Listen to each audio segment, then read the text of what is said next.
Effect असी अखोइगी saxophone बासी flute saxophone सेमगदबनी अदुना हजिक कनोदगी नंग गाय चेले लेब्रा दुगा लेब्रा चेन मने चेन हागम तै अमेज़न दे क्या पे निपान समापन असेंग में क्या था क्या ओबले तरा खरे लेवा पोते हम फजरे अदु कम याउद्री को मखोंद में कम याउद्री था कोंगेंगे हम ता पके को पाए को तारो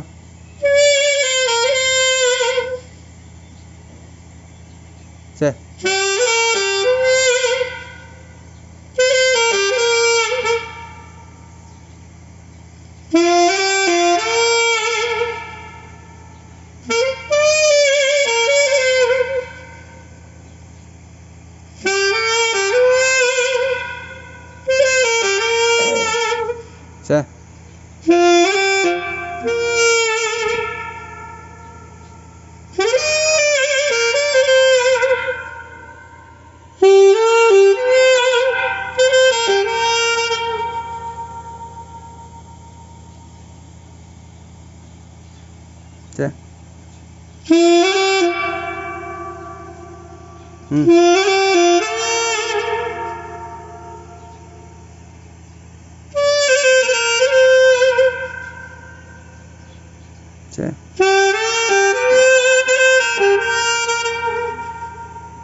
Bom. Tá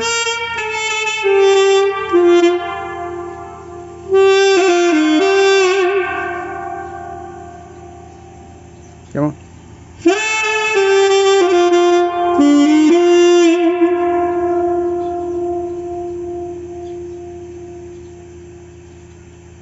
Com?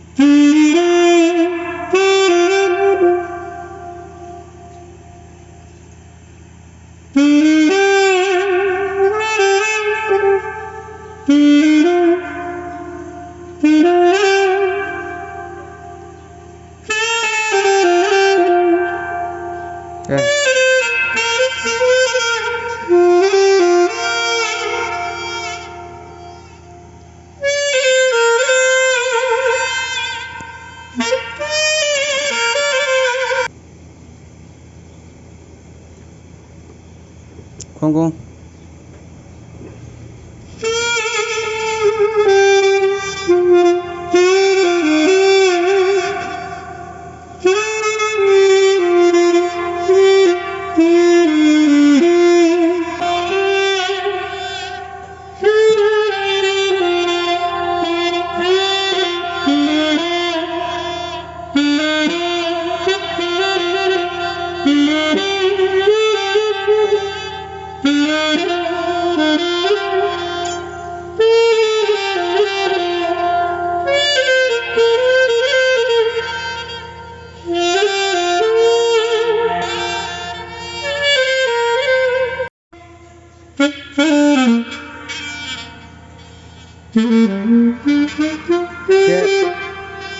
Sebenarnya efek lagi sini studio lagi efek kulai itu nih, juga masih mai tu kita nang laku tu khong janggi begitu kok, saya kira hori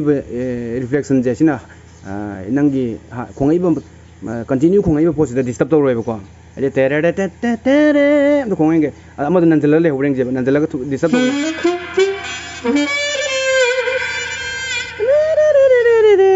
khong nani satu khong.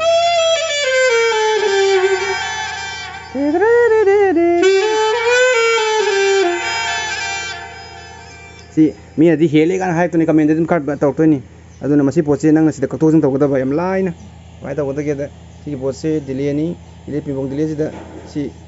sorry dili pimbong dili sile se kha yang ji phajab reng ji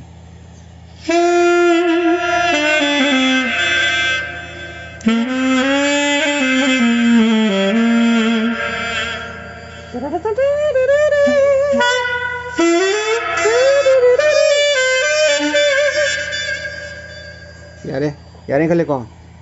देखिए सी पोसे fix तौगे सी लेरे दे अमा ginkgo आहान बाइजने ngो ठीक है ये वांदा माने देखो सिनमने सिनेमा ना ब्रो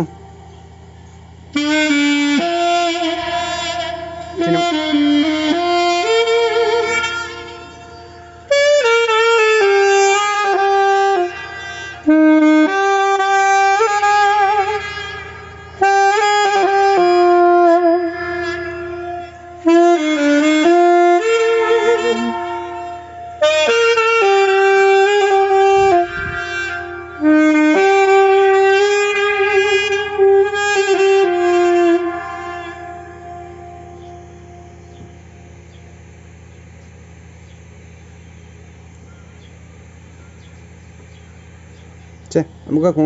ये वांदा ले रे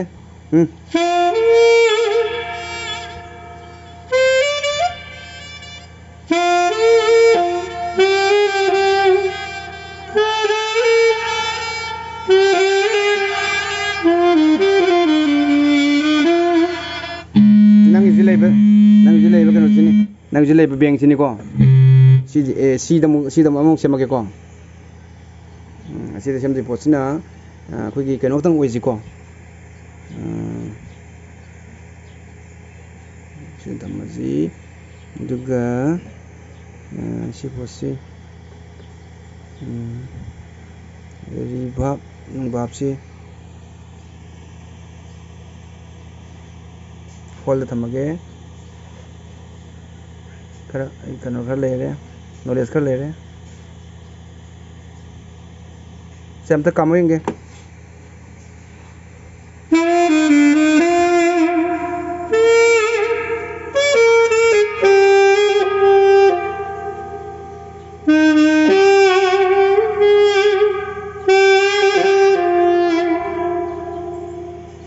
कब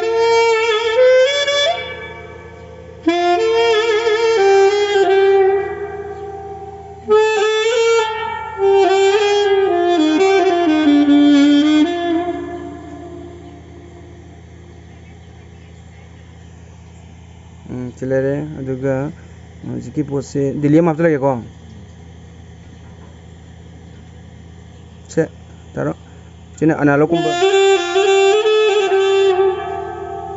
कौन लास्ट सिंग जे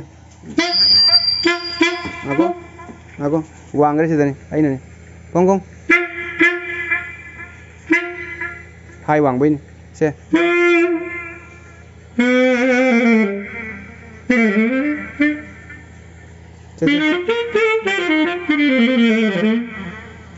sida cái nó mà sôi lại mà con chế cái nó phun gì được chơi kìa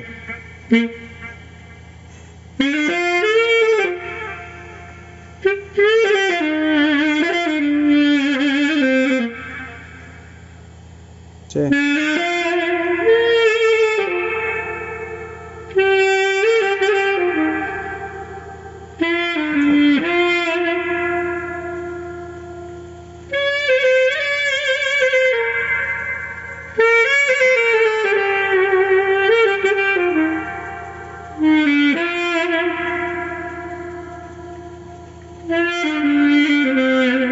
anh cái nó hành mà sẽ hello đấy đúng này ya ya se xem lại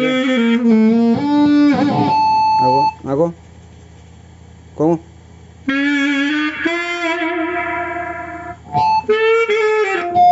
de cómo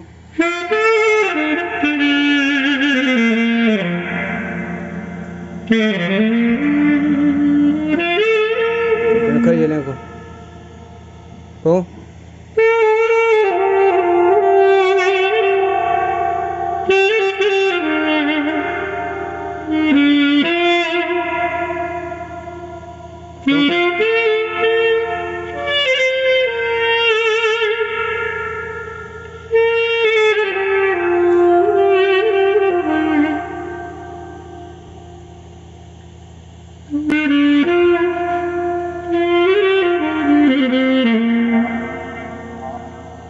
Cool.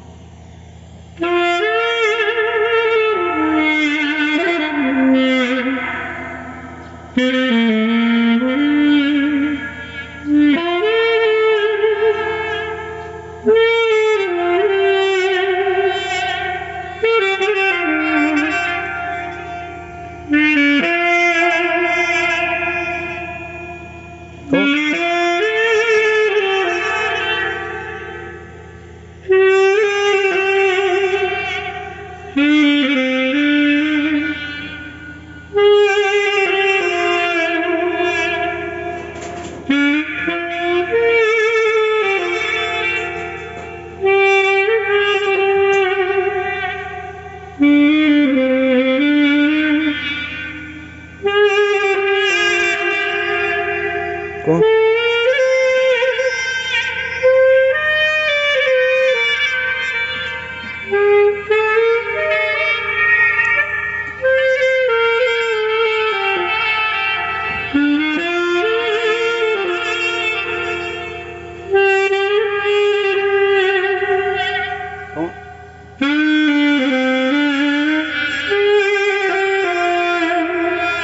ꯐꯖꯩꯉꯩ ꯇꯧꯁꯤ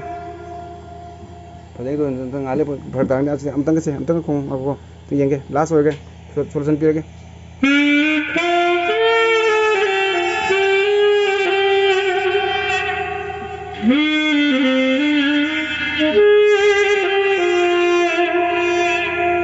그럼 여기니까